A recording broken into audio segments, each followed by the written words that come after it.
আইন শৃঙ্খলার যিনি সর্বাধিনায়ক তিনি হলেন তার শিকার হয়ে গেলেন। আর কি বলার আছে? আর কি বলার আছে? আইন শৃঙ্খলার যিনি সর্বাধিনায়ক তারই আজকে এই পরিণতি হয়ে গেল। এই রাজ্যের মধ্যে এই শাসনে কোনো মানুষ নিরাপদ নাই। যেখানে ডিজিপি নিরাপদ না, আর কে নিরাপদ এখানে? নান।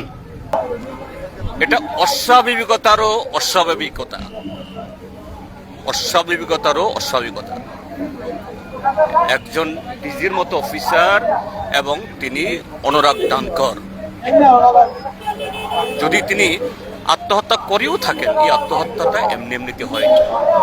এটা ত্রিপুরাজ্যের যে চলমান যে পরিস্থিতি, অরাজক, অস্থিতিকর, অস্বস্তিকর, এটা তারই পরিণতি হলো। আজকে ত্রিপুরাজ্যে যে কেউ নিরাপদ না, ত্রিপুরাজ্যের মধ্যে যে কেউ নিরাপদ না, এটা অনুরাগ সাহেবের আত্মবলিদানের মধ্য দিয়ে প্রমাণিত হয়ে গেল। এরকম একজন ফাইনেস্ট অফিসার, এত দক্ষ সৎ অফিসার ত্রিপুরাজ্যে খুব কম এসছে, আর তাকে এখানে জীবন দিতে হলো এই জল্লাদের হাতে।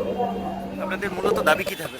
আমি তো বলেছি বিচার বিভাগীয় তদন্ত, এবং বলছি যে উনার ছেলে আসা অব্দি, উনার ছেলে বডি দেখো, সব দেখো। নতুবা এরা তো জবরদস্তি করে, যে ডিএম বিশাল কুমার যে ব্যবহার করলো, আরে ওরা চেনে কেন? তোমার এত ভয়? আরে আমরা দেখতে এসছি, আমরা তো এখানে অন্য কথা বলিনি। তখন আরে এখানে প্রমাণ করে এই যে কতিপয় যে বসংবাদ, যে এই কি বল বসংবাদ কিছু অফিসার আছে যাদের মেরুদণ্ড বিক্রি করে ফেলেছে, এই এরা এটাকে লুকাতে চেষ্টা করছে।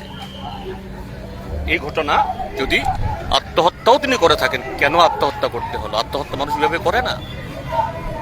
এটা অস্বাভাবিকতার অস্বাভাবিকতা।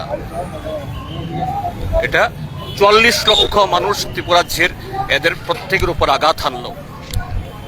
এই রাজ্যের মধ্যে এই শাসনে কোনো মানুষ নিরাপদ নাই।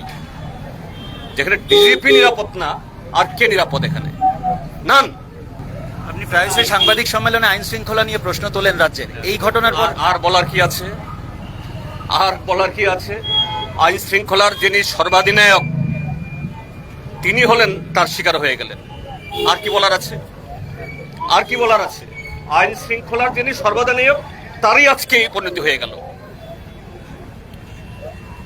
ত্রিপুরাজ্যের প্রত্যেকটা ইউনিফর্ম বাহিনী, যারা টিএনবি, এনএলএফটি, টাইগার ফোর্স, সমস্ত সন্ত্রাসবাদীর বিরুদ্ধে জীবন দিয়ে এই ত্রিপুরা রাজ্য রক্ষা করেছে, ত্রিপুরার পুলিশের সম্মান জুগিয়েছে, আজকে সেই পুলিশের ডিজিকে তার এই পরিণতি যেতে হলো। দুর্ভাগ্যের, এর চাইতে কষ্টকর, এর চাইতে দুর্ভাগ্যের, এর চাইতে মর্মান্তিক আর কোন ঘটনা হতে পারে না।